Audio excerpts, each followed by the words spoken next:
Wake up, Winnipeg! You've got KRVBM.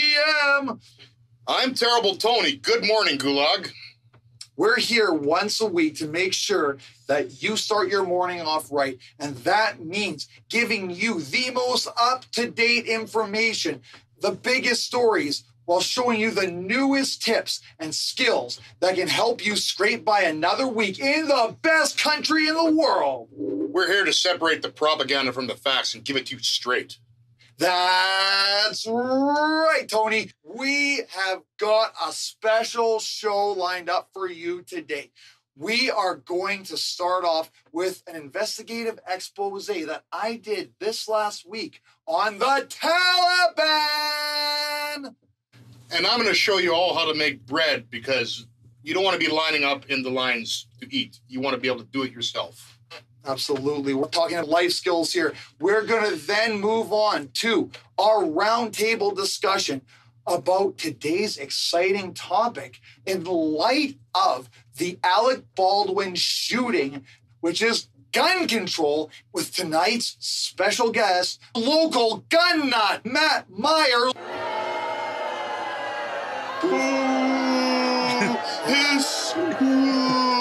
I know. What century is this, right? Like, where's this guy from? Anyway, we're going to get there. We got to deplatform these right-wing weirdos. I don't understand how they even have a say in anything. Oh, exactly. I mean, filling up our hospitals with their anti-vaxxing and their rights. And freedom. Like, come on now, guys. You don't need freedom. Last but not least, we're going to give this week's market review where I tell you about all the best places you can put that money that isn't under your mattress, where the government won't find it, and also how to get away from that archaic, inflated fiat. We talk about how to maximize your piece of all of that Canadian equality. But first, Afghans. We all love them. But are some people loving them too much? This week, I took a look at the Taliban's takeover of the country and what that means to you, the consumer. Canadians were left feeling minimally divided over the past few months due to one issue of foreign diplomacy, the Taliban's takeover of Afghanistan. The world watched shocked as the fundamentalist regime amassed the stockpile of American military hardware abandoned by fleeing Allied forces. The movement, compared by many to the fall of Saigon in 1975, was met with a swift response by Prime Minister Justin Trudeau, who immediately recognized that any action would be met with an opposite and equally harsh reaction. Naysayers to Trudeau's strategy, mostly toothless, unvaccinated Albertans, say that the Prime Minister has abandoned our allies who helped fight for freedom and democracy in the region for as many as 2 decades. Myself, identifying as a straight white male, I knew I couldn't possibly have an opinion on this that mattered, so I reverted to Google. Google is a search engine that is often relied on by scientists like Snopes or Bill Nye to get answers about some of life's toughest problems. What I turned up shocked me as both a journalist and a scientist. Within the first few search hits, I discovered the Bahabazi controversy, which had been playing out in the country for years. By all accounts, the Dancing Boys of Afghanistan have been around since long before the recent Taliban occupation of the country. In fact, it has been widely reported that it was Western Allied forces who supported the military and police figures fundamentally involved in the business of owning dancing boys. Conservative leader Aaron O'Toole was recently quoted criticizing our Prime Minister for abandoning our allies in Afghanistan. But hold on, wasn't it these same conservatives who about a month ago were clamoring for closed borders everywhere? Kind of an about face. I guess Trump-era politics might finally be passé in Canada, because here we have the exact same group of people saying that it's fine to bring these Afghans over here and not even considering compensating them for their lost property in the form of their lost dancing boys. Who's going to compensate the warlords who paid these children's way over to Canada, the greatest country in the world, so that we have people to work in our Tim Hortons? Who, I ask? Afghanistan was recently taken over by a January 6th style coup of right-wing activists similar to those that we have in Canada. And it's our responsibility as a liberal democracy to make sure that no one is deprived of their individual right to property as guaranteed by our Constitution. And that starts with human property. We in Canada have a long tradition as British subjects of compensating slave owners for their lost inventory. Is Mr. O'Toole suggesting we bring our allies here to the promise of a better land and start by not even defending a Canadian's fundamental liberal right? The Allied occupation of Afghanistan was truly an experiment in liberal democracy, but alas, free sexuality alone was not enough to keep the Afghan right wing from staging a January 6th style coup on their own country, installing an exquisitely armed Taliban as default leadership. It has thus been the response of our government to cut foreign aid to Afghanistan, causing inevitable starvation in the country. Critics of the Trudeau regime on the more extreme left may cite some important historic examples of how policies like these, orchestrated in cooperation with the WTO, IMF, and UN, have disastrous consequences. But more obvious example is the DPRK, where in the 1990s, the Allies starved the hard communist regime into near extinction immediately following natural disasters like typhoons and subsequent drought. What did this accomplish? Look how well the DPRK is doing today. This is the best advice I can give to all of you today in your countries and various gulags and prison systems. Lighten up. Within his first few years elected, PM Trudeau immediately repealed the sodomy laws against our country's young boys as a first priority. And we're still the best country in the world. It's simple. If you have a troubling statistic, just legislate it away and move the goalposts. Learning this and turning a blind eye can help you survive another week in the gulags, regardless of what regime you're under.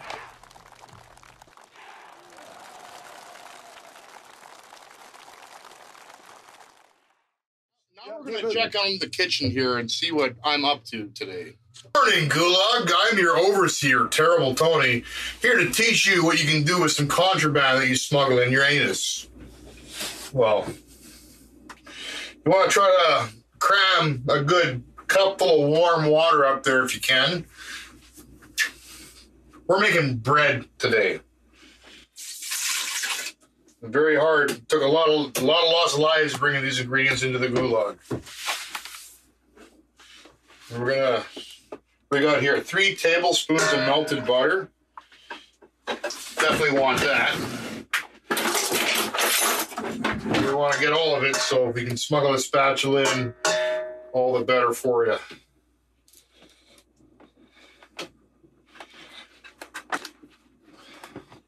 Hard labor, no potato here at the Gulag, so we got to make our own food if we want anything.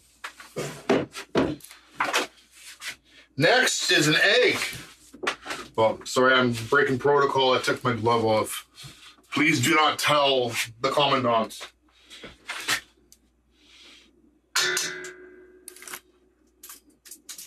I'm gonna break that motherfucking egg in there. Try not to get any shells. I see one. Fuck you, shell. Good morning, Gulag. We're gonna make a bread-like substance today. If you can smuggle these ingredients into whatever orifices you have, great. You might have the chance of feeding your friends and family in the Gulag. In this bowl, I have 1 cup of warm water, 1 egg, and 3 tablespoons of melted butter. I'm going to whip it up right now in this contraption here I stole from the commissar.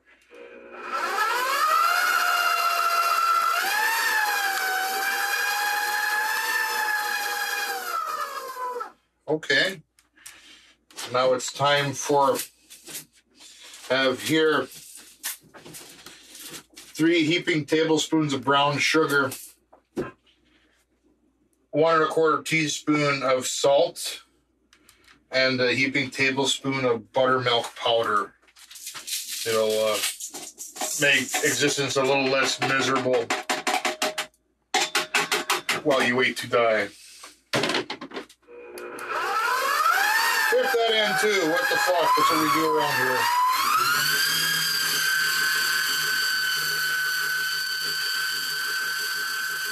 I see something stuck to the side here. Yeah, get in there. Get into the furnace. It's your time. We don't allow nothing to get away here in the gulag.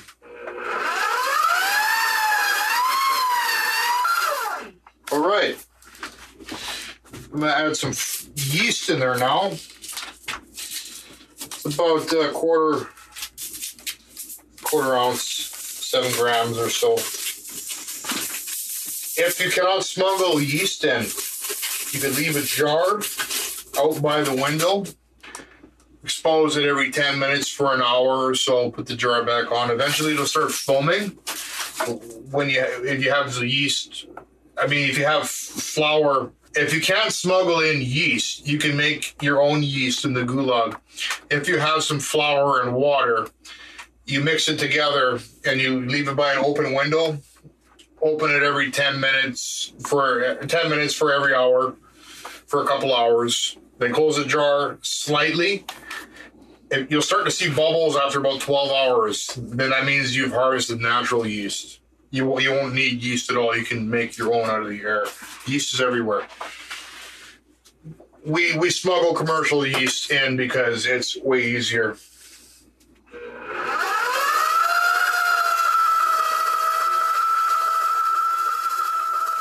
Now I'm going to add half a pound of flour and mix it together until I see a froth.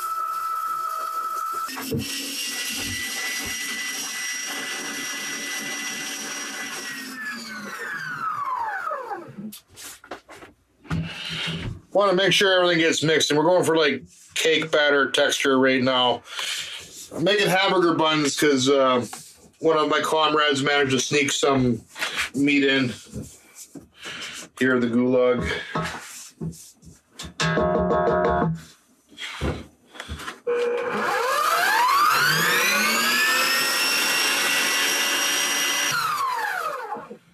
I'm already starting to smell the yeast work, so it's going to be worth all the torture and solitary confinement we'll get if we get caught.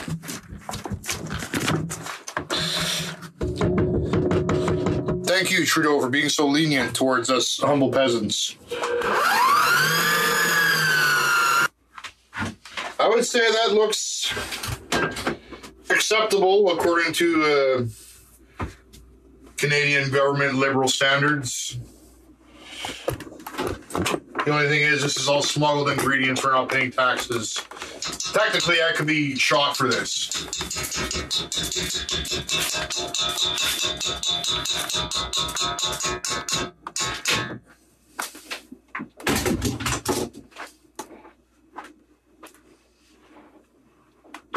Now we're going to add another half pound of flour.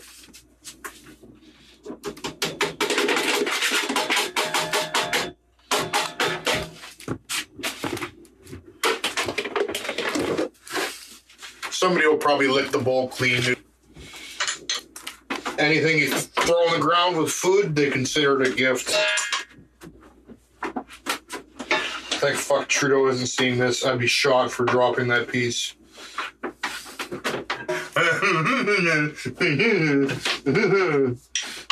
Going to the gulag, gonna face firing squad.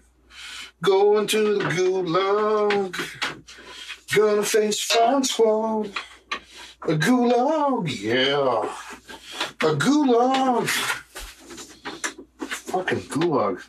Cock fucking gulag.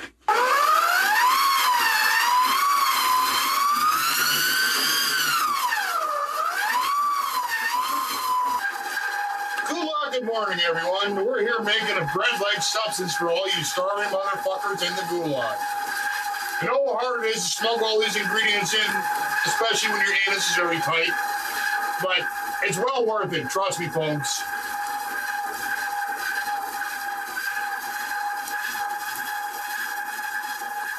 I may face the firing squad if they catch me doing this, but it'll be worth it when you try the first bite. Trust me on that.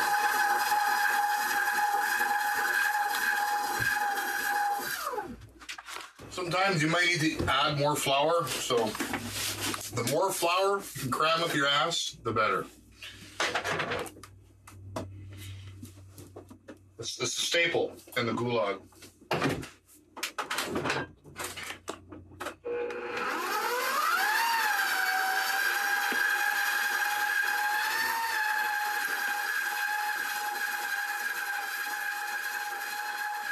Once it's the right consistency, it should start to separate from the bowl and not be as sticky.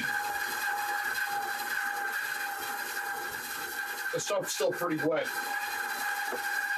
A tablespoon at a time to get it the proper consistency. Look it now. Nope. Too wet.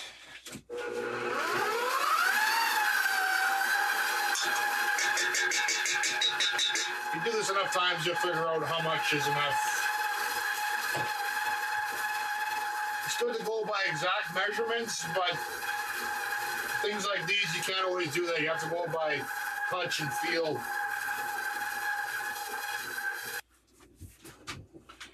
Okay, I think we hit the right texture here. Enough.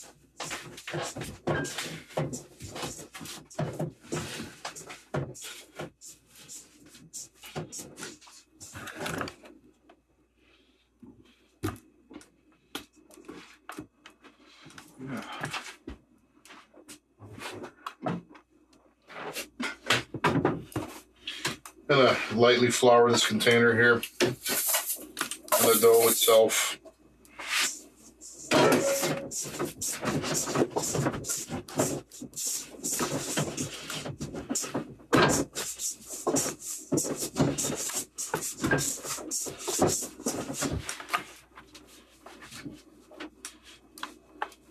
Make a nice tight little ball with it.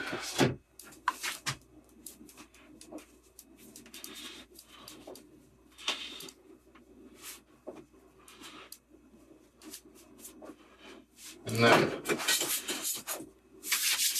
you leave it.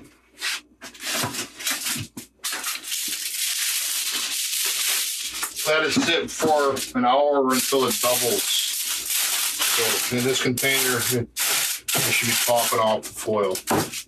Set it somewhere nice and warm. The warmer it is, the quicker the yeast will react to the food you just gave them. Back to you, Tony and Riggs.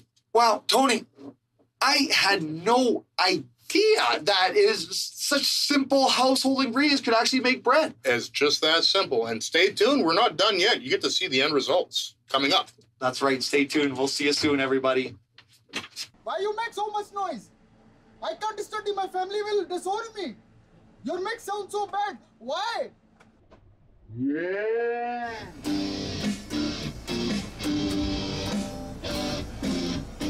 Why does my mix sound so scratchy? And my bass muff is way rough. What seems to be the problem, Mike? What are you doing in here, man? I'm here to steer you towards the world of No restrictions.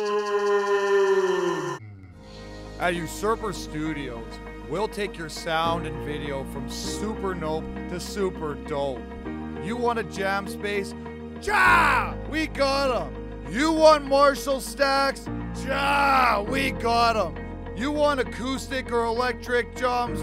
Ja! We got 'em! You want session musicians? Yeah! We got 'em! You working on that new dub song?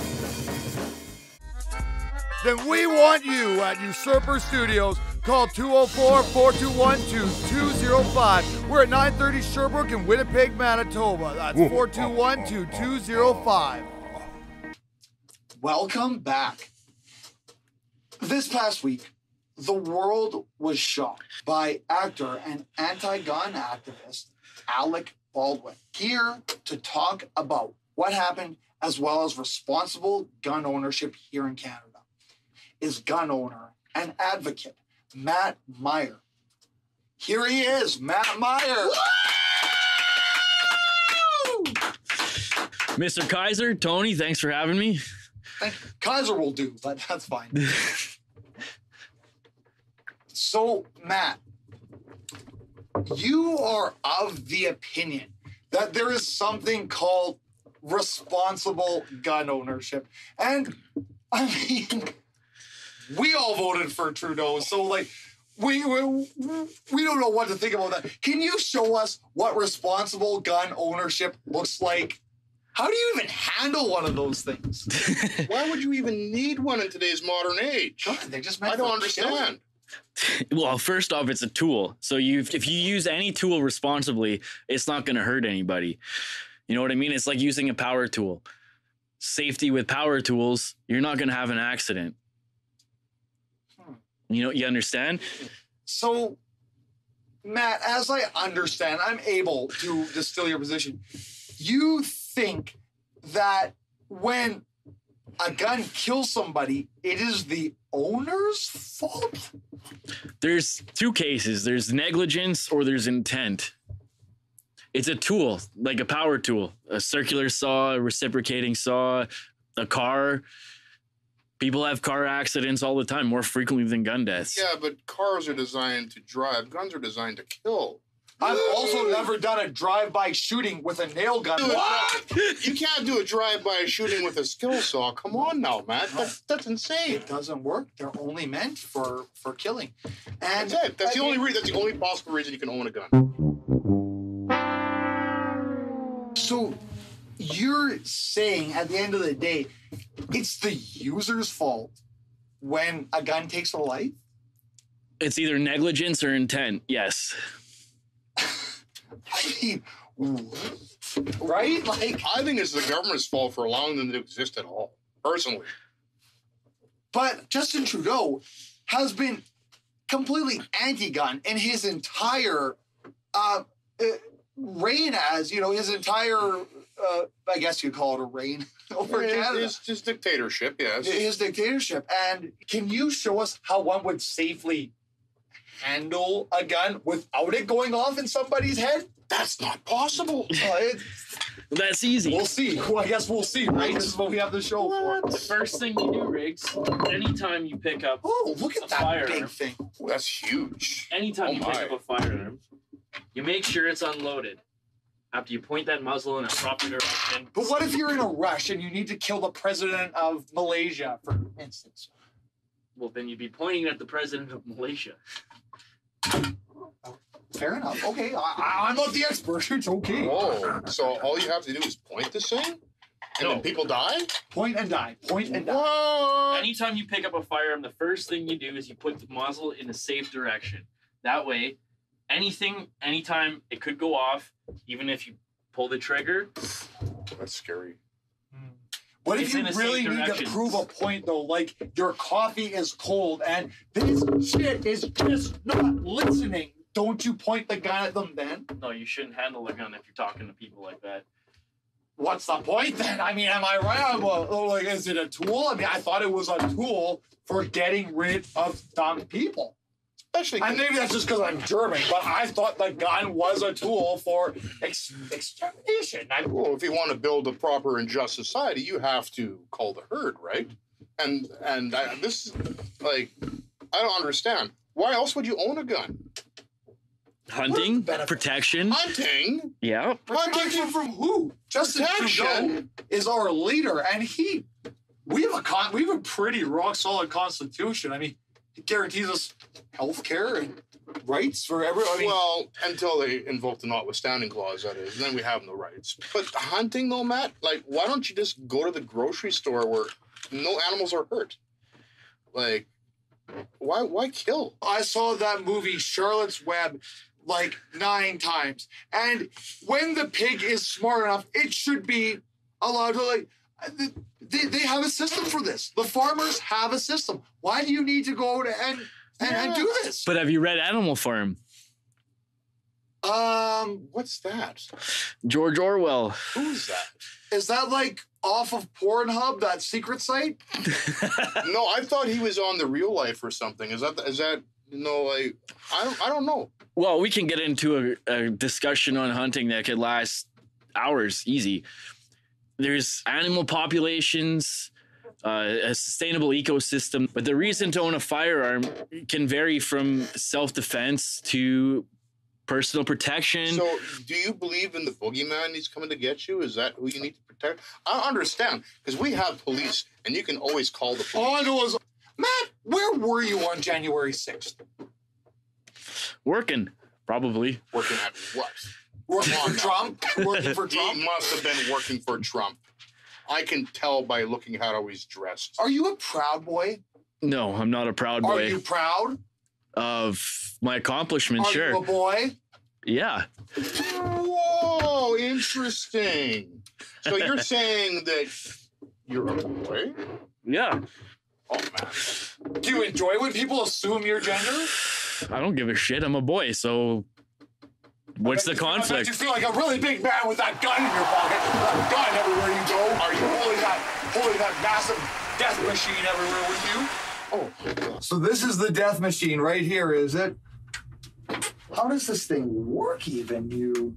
Yeah. Wow, and so you're saying you just pull, was he saying just back here? Yeah, I just pull that handle back and point to what you want to. Oh!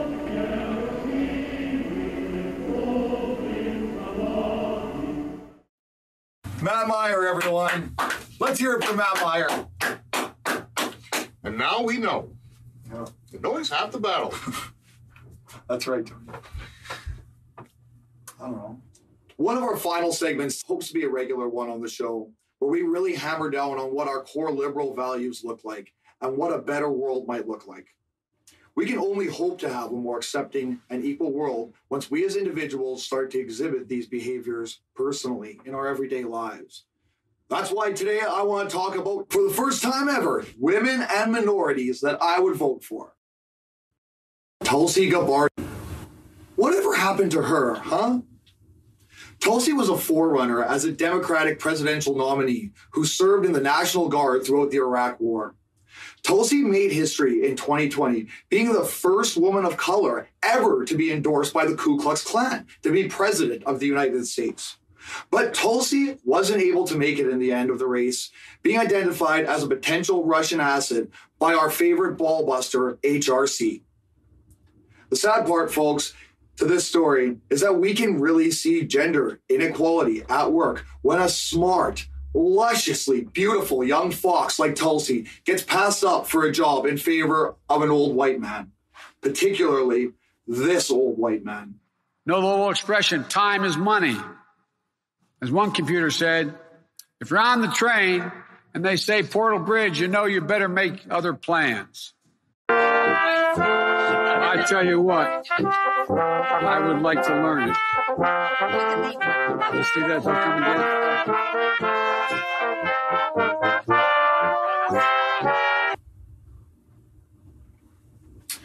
That's why I would like to close today by naming Tulsi Gabbard as the woman or minority that I personally would vote for over any white man, regardless of policy. In the spirit of open liberal sexuality, I'd like to say that I'll be thinking about you tonight, Tulsi, as I scour the internet for your feet pics and worship you like the goddess you are.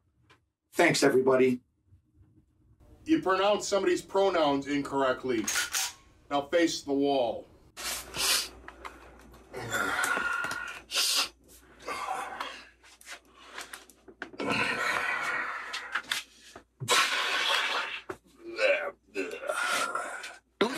Oh, hey. Good morning, Gulag.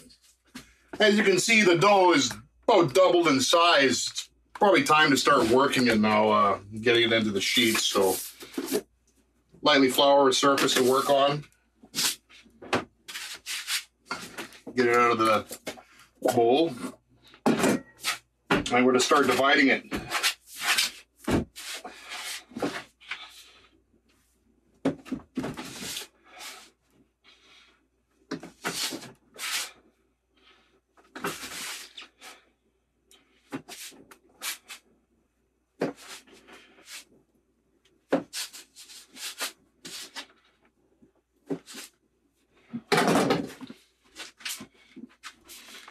Now we're going to form it.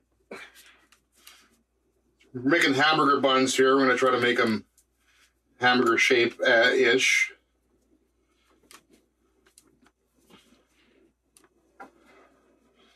Make little flat discs.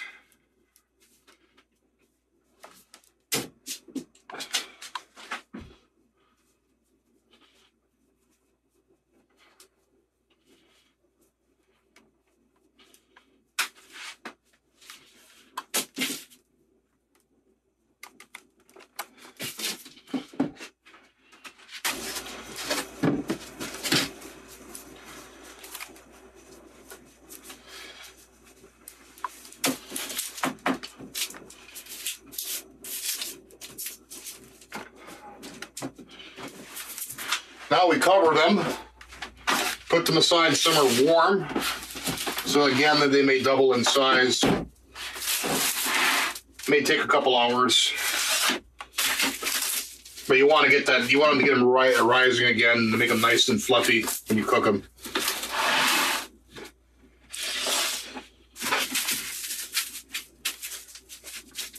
Or if you really wanted to, you could probably roll these out thin and cook it as a pizza right now. We're going to do a pizza here one of these days soon from everything we've made here in the Gulag.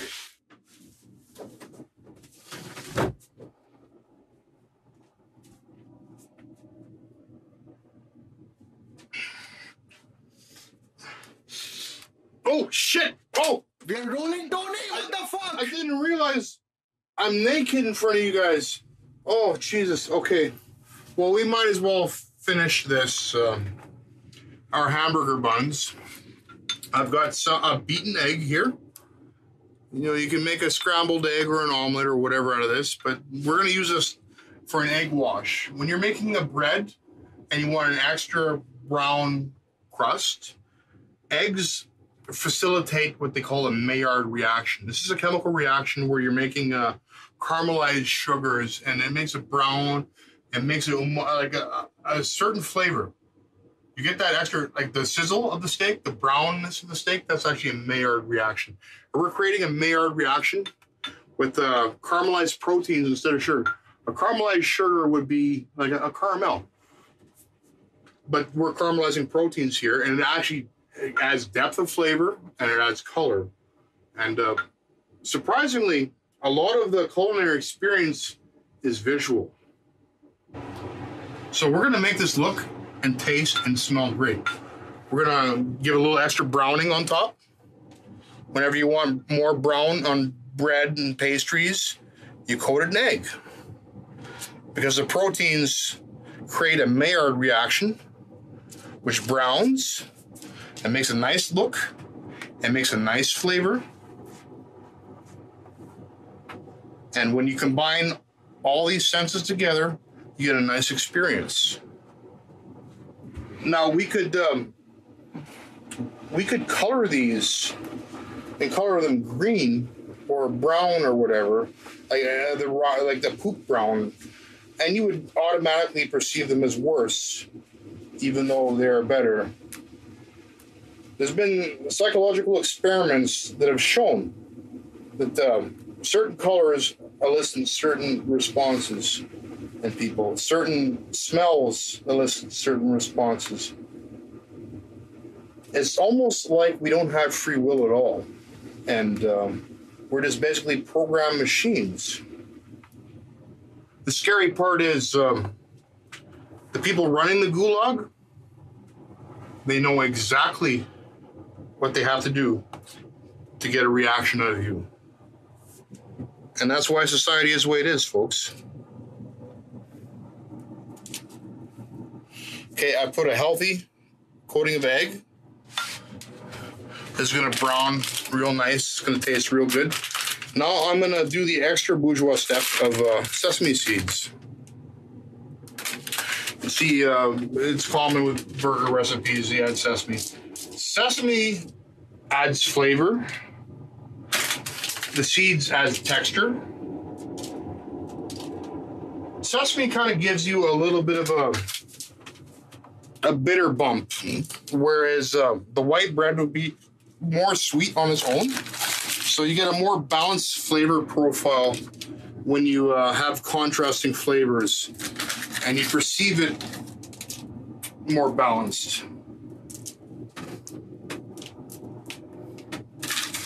So yes, we have egg washed, sesame coated buns. The skills you learn making bread, you can transfer to anything bread-like. I could have turned these into a pizza crust a lot sooner, or I could have left them whole and let them rise to a certain degree to make a bread. But I chose buns because I've got some spare meat kicking around, and I wanted to have a hamburger. Since we've got a little bit of Kyle left over, this is why I chose to make hamburger buns. Is we couldn't push all of it through the sausage stuffer, so we made some burger patties. We preheat the oven to 375, and we put it in. Bring it out when it's nice and golden brown. It should be good.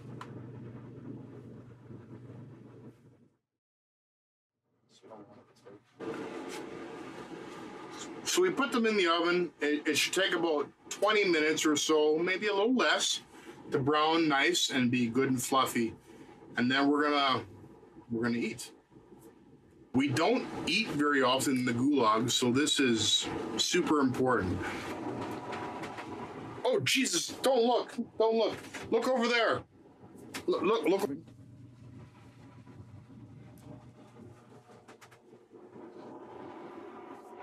Now all you have to do is cool them off, wait till they're cool, slice them, and throw whatever you have inside them and eat it.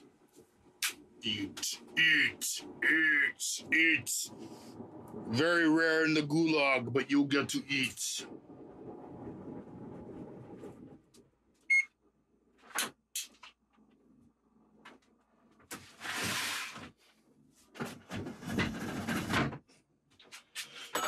In the Gulag, in the Gulag, in the Gulag.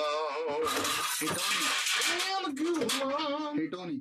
What's happening, bro? It's still rolling. What? Gee, disregard that. There's no happy times in the Gulag. There's only pain and suffering. Thank you, Justin Trudeau.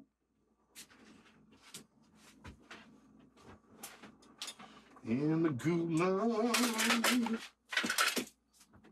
See, it's a common thing when you have an oppressed people. Song soothes the savage beast. Like, look at slavery. They sung all kinds of songs as they picked cotton. They had to. Or they would have just fucking killed themselves. Okay, we're going to let these cool down now, and then we're going to enjoy them very soon. Back to you, Tony and Riggs. Wrapping up tonight, we've got your financial review. Folks, we're all stressing out about those pandemic benefit programs drying up, but we aim weekly to bring you the most cutting-edge life hacks and financial tips out there. And today we're going to start off with some ideas of where you can get that next benefit check. Well, what a lot of people in Canada don't understand is that we live in a welfare state, which means every day we dump out barrels of money into social assistance. But who's to say that any one of those gainfully unemployed, unvaccinated tent villagers have worse problems than you do? Don't you drink? Don't you get nervous sometimes? Let's face it, you've been busting your butt for the last decade or so trying to work legitimate jobs while all of your buddies have been making money streaming Fallout. Have you ever tried working and gaming at the same time? It is hard work. The key to success here, everyone, is making some sort of passive income while you get that Twitch account really cooking. Getting up every day at 8 a.m. is depressing and archaic, and it's borderline discrimination. You can use that to your advantage. I know from personal experience that student counseling services at places like your local university will refer you to great practitioners who will basically diagnose and prescribe you whatever you need as a stressed out student. But, or as a member of the Canadian workforce, are you really taking advantage of what your GP can do for you? We've just been through a pandemic, people. Most of us have never seen a dead body like during the Spanish flu, but don't let that downplay your experiences. Being stuck in the house is solitary confinement. It is torture. There are universal human rights laws against this kind of stuff. Play it up. Facebook is filled with fly-by-night financial brokers who will advertise their services filing your disability tax paperwork because they profit off of it. Your GP will file this paperwork for free. In my case, I've been diagnosed with OCD, borderline personality disorder, PTSD, and depression anxiety over the span of about 8 years. So I know my money's coming in February or March, barring a war with China where they seize our fiat assets towards production. But what do you do in the meantime? Well, first, you want to make sure you have a good backstory about how long your depression or anxiety has been an issue. Think back to when your parents made you move to a new school and really embellish from there. What you really have to do is stop working almost immediately. I don't mean quit your job. I just mean stop being productive at it and suck up as much of that pay as you can.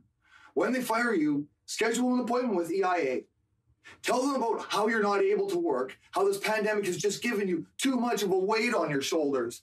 And this is the real kicker, folks, because you cannot be working when you call EIA. They won't consider you. If you play your cards right, you can get upwards of $700 a month for quitting your job, as well as a fat tax return come early next year. The point is, folks, do what you gotta do. The worst they can do is investigate your applications. And if they want crazy, like I said, do what you have to do, especially if you're an old white guy. They basically expect this kind of stuff. So don't be afraid to do something batshit. With even half a competent public defender, you'll be out in 15 drinking Patron with Vince Lee. And that's this week's Financial Review. Back to you, guys.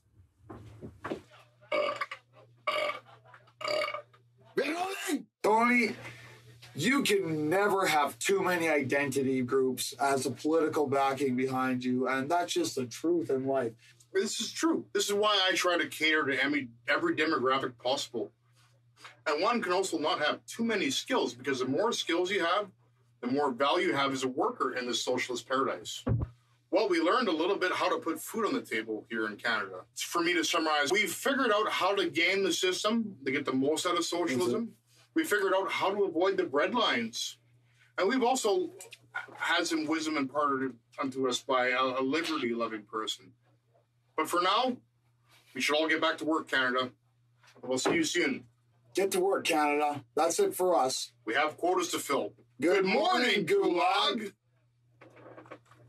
Good afternoon, everybody. Enjoy your day, folks. Get back to work. He's got some nice boobs. I think that's leadership qualities. Yeah, you know what it is, though? You know, like, it is. Just with boobs like that, she could feed the collective during famine. Mm-hmm. You fucking milk her again. She's just... Yeah. Memories. Yeah. Recording. To make some cheese with them titties. Yeah, fucking Tulsi cheese. Good morning, Gulag.